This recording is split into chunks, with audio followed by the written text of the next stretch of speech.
Arsyad, welcome to Bala Sultan Channel. Hari ini gue mau bikin Q&A. Waktu itu gue sempet bikin polling di Instagram gue buat beberapa orang tuh nanya-nanya ke gue Q&A tentang apapun itu gitu kan. Terus bakal gue jawab hari ini. Ini udah ada masuk beberapa orang yang udah nanya nih dari Instagram gue. Langsung aja ya, kita cekidot. Yang pertama dari @weshiva_. Dia nanya alasan buat channel YouTube apa Syad katanya. Nah, alasan buat channel YouTube ini sebenarnya Bala Sultan Channel itu bukan buat gue doang channelnya. Jadi itu channel rame-rame karena satu mes ini satu rumah itu ada 4 kamar kan. Terus ada satu kamar itu berdua. Terus gue bareng sama Pak Farhan, terus ada Atar, dia sekamar sama Fajar, terus ada 2 senior gue lainnya yang udah aktif kru gitu kan. Nah, pas pertama gue udah di sini, tiba-tiba tuh ada salah satu senior gue yang di mes ini itu bilang kayak, ayo yuk kita bikin channel buat isi kegabutan. Terus kayak Atar tuh dia bisa nyanyi, kita bikin cover lagu, nanti bikin apa namanya konten-konten yang lainnya gitu loh. Nah, senior gue ini jago ngedit gitu loh, jadi dia ngeditnya, kita yang talent-talentnya gitu. Jadi tunggu lagi konten-konten yang lainnya yang bakal kita buat. Jadi nggak cuma Q&A, nggak cuma kayak cover-cover, nanti ada lagi deh, tunggu aja. Makanya di subscribe, terus di like, gue diikutin terus gitu. Terus ada lagi nih, next question ya. Ada pertanyaan dari @Indra Darmawan kayaknya ya. Dia nanya, kenapa emang secinta itukah di dunia penerbangan, atau emang ada niat juga buat kuliah? Gak tahu ya, ini emang hobi gue banget dari kecil. Dari kecil itu gue udah kayak sudah suka banget masalah-masalah penerbangan, pesawat, apapun itu. Pokoknya di dunia aviasi itu dari kecil sih. Jadi kalau terbang tuh gue kayak selalu memperhatikan kayak cabin crew-nya itu ngapain-ngapain, gue ikutin. Sampai di rumah gue suka praktekin sendiri. Abis itu setiap announcement itu sampai gue ingat sendiri gimana nadanya, intonasinya, apapun itu. Jadi kayaknya enak banget gitu bisa kerja, bisa ada di dunia ini sebenarnya gitu kan. Kayaknya seru banget, itu emang impian sih. Terus kalau buat kuliah, kemarin sempet juga ada niat kuliah, cuman berhubung masa pandemi gini kan, terus kayak aduh nih buat tesnya keundur, pengumumannya keundur. Terus kemarin kebetulan juga ada rekrutmen pas juga kan, jadi ya coba-coba semuanya kan, 2 pilihan itu. Nah ternyata di sini duluan, ya udah gue sini aja ya kan, kenapa enggak gitu kan. Nah nanti juga pasti bakal kuliah kok kalau ada waktunya setelah ini gitu. Terus pertanyaan ketiga dari Roy Rasif, persiapan sampai diterima jadi pramugara apa? Terus tips-tips pramugaranya, terus persyaratannya, terus sama gajinya sih dia bilang. Nah kalau persiapan gue sendiri, persiapannya tuh nggak banyak sih. Persiapannya yang pasti kita pantau terus tuh di sumber-sumber dari airlines atau maskapainya itu yang ada. Kita lihat cari info rekrutmennya kapan, terus banyak kok infonya kayak di Instagram, di website airline-nya pun biasanya ada gitu. Terus tipsnya yang pasti kita harus sehat jasmani dan rohani udah pasti. Terus kita memiliki tinggi dan berat badan yang proporsional. Terus kita bisa bahasa Inggris. Habis itu yang penting kita percaya deh, yakin gitu. Kalau emang kita niat, ikutin aja gitu loh. Terus persyaratan tadi, kalau buat tinggi badan minimal itu kalau cowok itu 170 ya.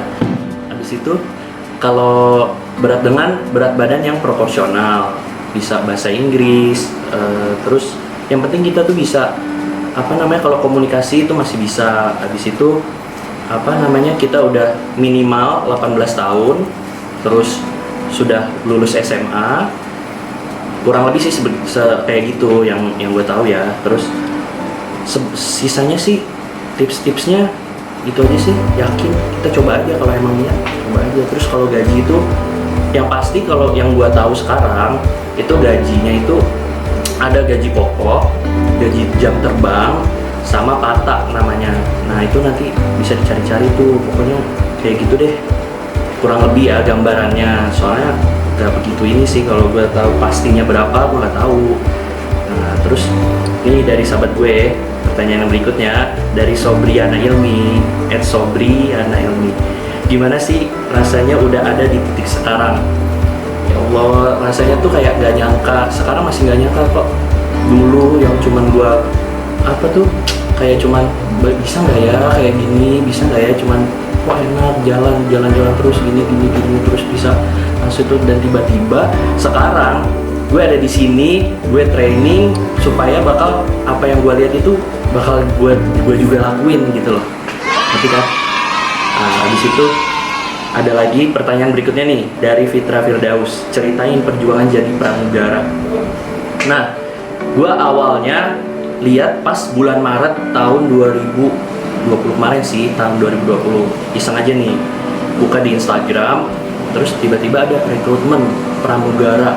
Wah, boleh nih kebetulan, soalnya kan sebelum-sebelumnya tuh kayak pramugari terus kan.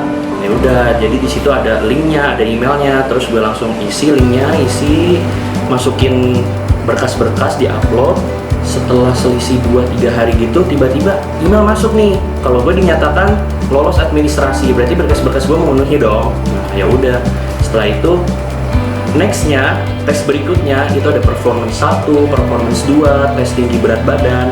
Itu di tepatnya lokasinya di Jakarta, di LOC, di Lion Operation Center.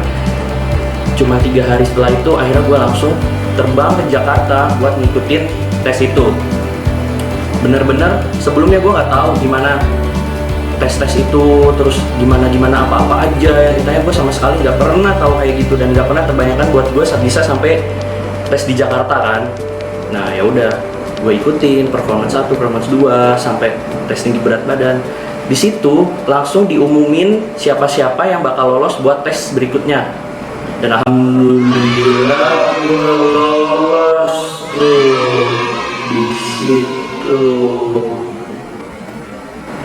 Setelah itu kalau udah lolos performance 1, performance 2 sama itu tes berat tinggi badan, kita bakal lanjut ke tes English. Nah di tes English itu gue dites buat ngerjain soal di komputer, ada 50 soal sama interview English. Udah kok, nggak susah kalau bisa. Nah abis itu tiba-tiba nggak lama setelah itu terjadilah pandemi yang membuat gue itu harap cemas nih, karena selama 2 bulan gua nggak ada dikasih tahu tes selanjutnya itu kapan. Akhirnya gue bingung mau ngapain gitu kan.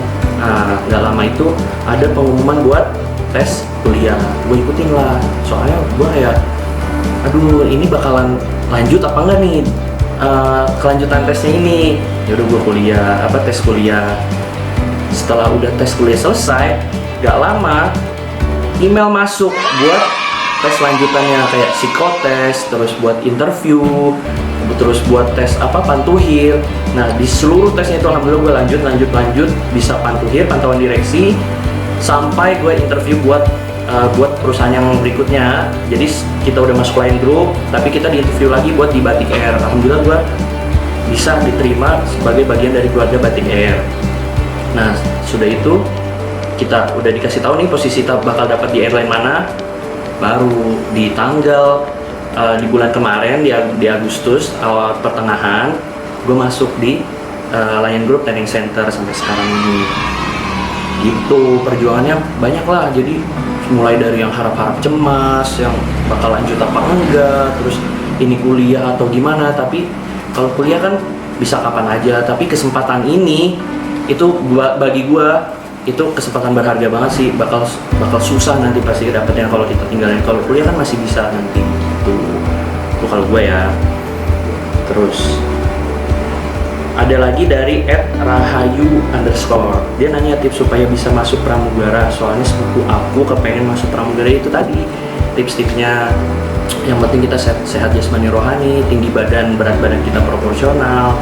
Terus kita ikutin, kita lengkapi semua berkas-berkasnya yang ada. Terus kita yakin latihan. Kalau sebelum tes ini semua ikut latihan. Terus nanti kita lihat tuh apa-apa aja pengalaman orang-orang gitu kan, kasih tahu. Terus pertanyaan berikutnya nih ya, ada dari @salma_bakri. Dia nanya, Kak, kalau kakak udah jadi FA, mau jadi FA yang seperti apa, Kak? Kalau gue udah jadi FA, pasti dong gue udah bersyukur banget gitu kan. Terus gue bakal ngelakuin apa yang gue bisa persembahan buat perusahaan ini. Habis itu gue bakal sungguh-sungguh kerja buat membanggakan keluarga gue yang pasti, terus membanggakan buat berguna bagi perusahaan. Pokoknya ya gue udah seneng di sini. Kan orang banyak bilang kan, kalau kita kerja sesuai dengan hobi yang kita suka, itu pasti nggak main-main sih. Itu pasti udah enjoy banget. Kita bakal enjoy banget kerja di situ gitu loh. Jadi gue bakal yang terbaik, gue kasih yang terbaik gitu loh. Bakal gue jadi orang yang profesional di bidang ini gitu. Kayaknya itu dulu sih. Yang selebihnya sih yang penting kan gitu ya, udah buat. Jadi kalau sesi Q&A kali ini mungkin kayak gitu dulu. Nanti kita tunggu lagi konten-konten berikutnya dari Bala Sultan Channel. Makanya ikutin terus, di subscribe, di like. Kalau bisa di komen-komen tuh kurang apa atau apa-apa. Jadi biar buat improvement buat kita. Oke? Jangan mana-mana, Bala Sultan Channel.